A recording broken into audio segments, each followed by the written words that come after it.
আসসালামু আলাইকুম। আজকে আমি যে রান্নাটা করব সেটা চিকন বেগুনটাই লাগবে। বড় বেগুন দিয়ে সেই রকম একটা মজা লাগে না, এজন্য আমি হাতে মেখে রান্না করব রুই মাছের ঝোল। আমি প্রথমে বেগুনটাকে ছোট ছোট অংশে কেটে নেব, কেটে নিয়ে চিকন চিকন করে পাতলা করে কেটে নেব। অনেক সময় বড় বড় করেও কেটে নেই, আজকে আমি চিকন চিকন করে কেটে তারপরেই বানাবো এই তরকারিটা। আর এটা খেতে একদম অনেক মজা হয়। আর এই বেগুনটা সংগ্রহ করতে হামরে কিছু করতে হয় না, বাজারে সবসময় পাওয়া যায় আর খেতেও ভালোই লাগে। এটার বেগুনিটাও বেশ ভালোই লাগে।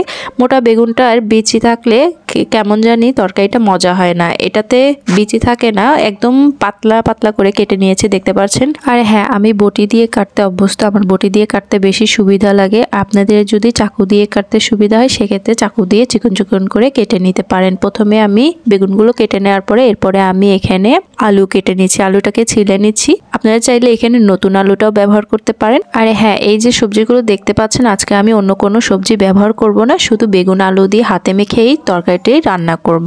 আমি এই রান্নাটা শিখেছি আমার মার কাছ থেকে। মায়ের হাতের রান্না সবারই পছন্দ জানি, তবুও আমার কাছে এই তরকারিটা বেশি ভালো লাগতো। মা যখন হাতে মেখে রান্না করতো তখনই আমার কাছে খুবই বেশি ভালো লাগতো।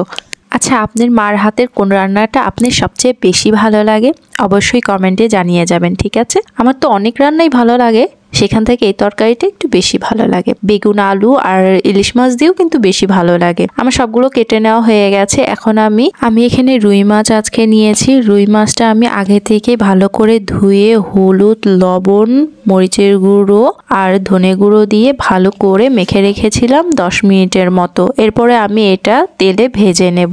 শুধু যে রুই মাছ দিয়ে করতে হবে এমন কোনো কথা না, আপনার পছন্দ মতো মাছ দিয়েও এটা করতে পারেন। আমি তাওয়ায় আগে থেকেই তেল দিয়ে একটু গরম করে নিয়েছি, এক এক করে মাছগুলো দিয়ে দেব। তেলটা একটু হালকা গরম ছিল, আপনারা তেলে দেওয়ার আগে সাবধানে দিবেন, হাতে যেন না লাগে। আর হ্যাঁ, হাতের বদলে আপনারা একটা চামিচের সাহায্যে একটা একটা করে সবগুলো মাছ এখানে দিয়ে দিতে পারেন। এরপরে আমি মাছগুলোকে ভালো করে ভেজে নেব। আমি মিডিয়াম হিটে এখানে ভেজে নেব মাছটা, জোরে জাল দিয়ে ভাজতে গেলে পুড়ে যাবে। এক পাশে হয়ে গেলে আমি দুই পাশে খুব সুন্দর করে ভেজে নিয়েছি। খুব বেশি মচমচা করে ভাজবো না, যেহেতু এটা আমি তরকারিতে দেবো এজন্য। ওই যে আপনাদের সাথে গল্প করতে করতে যে সবজিগুলো আমি কেটে নিয়েছি, মানে বেগুন আর আলুটা কেটে নিয়েছি চিকন চিকন করে, ওইটা আমি ভালো করে পানি দিয়ে ধুয়ে নিয়েছি। এখন আমি এখানে অ্যাড করব মশলা। দিয়ে দিলাম প্রথমে হলুদের গুঁড়ো ভরে ভরে 1 চামচ, এরপরে দিয়ে দেব মরিচের গুঁড়ো অল্প, কারণ আমি এখানে কাঁচামরিচ দেবো এই জন্য। এখানে দিয়ে দিলাম ধনে গুঁড়ো। ধনে গুঁড়োটা আমি এখানে 2 চা চামচ দিয়েছি। এরপরে আমি এখানে দিয়ে দেব ভাজা জিরার গুঁড়ো। আপনারা চাইলে কাঁচা জিরার গুঁড়োটাও দিতে পারেন, আর না হলে জিরা বাটাটা দিলেও চলবে। এরপরে দিয়ে দেব স্বাদ মতো লবণ। এই যতগুলো মশলা আমি দিয়েছি সেগুলো ডিপেন্ড করেছে আমি কতটুকু তরকারি রান্না করছি তার উপরে। এখানে দিয়ে দিলাম কাঁচামরিচ, আমি যতটুকু ঝাল খেতে পছন্দ করি তার উপরে ডিপেন্ড করে দিয়েছি। এরপরে দিয়েছি পেঁয়াজ কুচি, এরপরে দিয়ে দিলাম তেল। বেগুনের তরকারিতে একটু তেলটা বেশি দিতে হয়, নাহলে খেতে কেমন জানি ভালো লাগে না, এজন্য একটু বাড়িয়েই তেলটা দেওয়ার চেষ্টা করবেন। এরপরে আমি হাত দিয়ে ভালো করে মেখে নেব। আমি হাতটা ভালো করে ধুয়ে নিয়েছি, ততক্ষণ পর্যন্ত মাখতে থাকবো যতক্ষণ পর্যন্ত বেগুনে থেকে পানি না বেরিয়ে এসেছে আলাদা করে। আমি আলাদা করে এখানে এখনই কোনো রকম পানি অ্যাড করব না, পরে পানিটা দেব। এভাবে হাত দিয়ে ভালো করে মেখে নেব।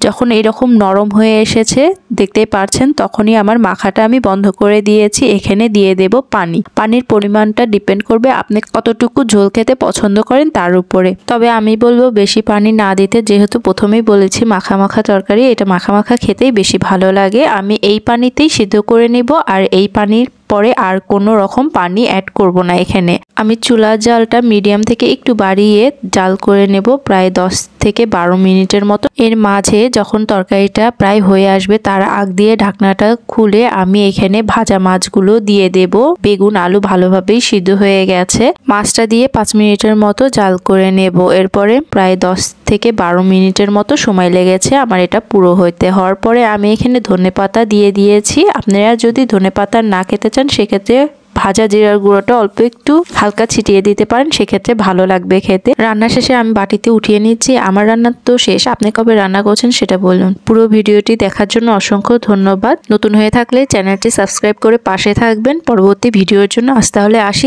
দেখা হবে নতুন কোনো রেসিপির সাথে। আল্লাহ হাফেজ।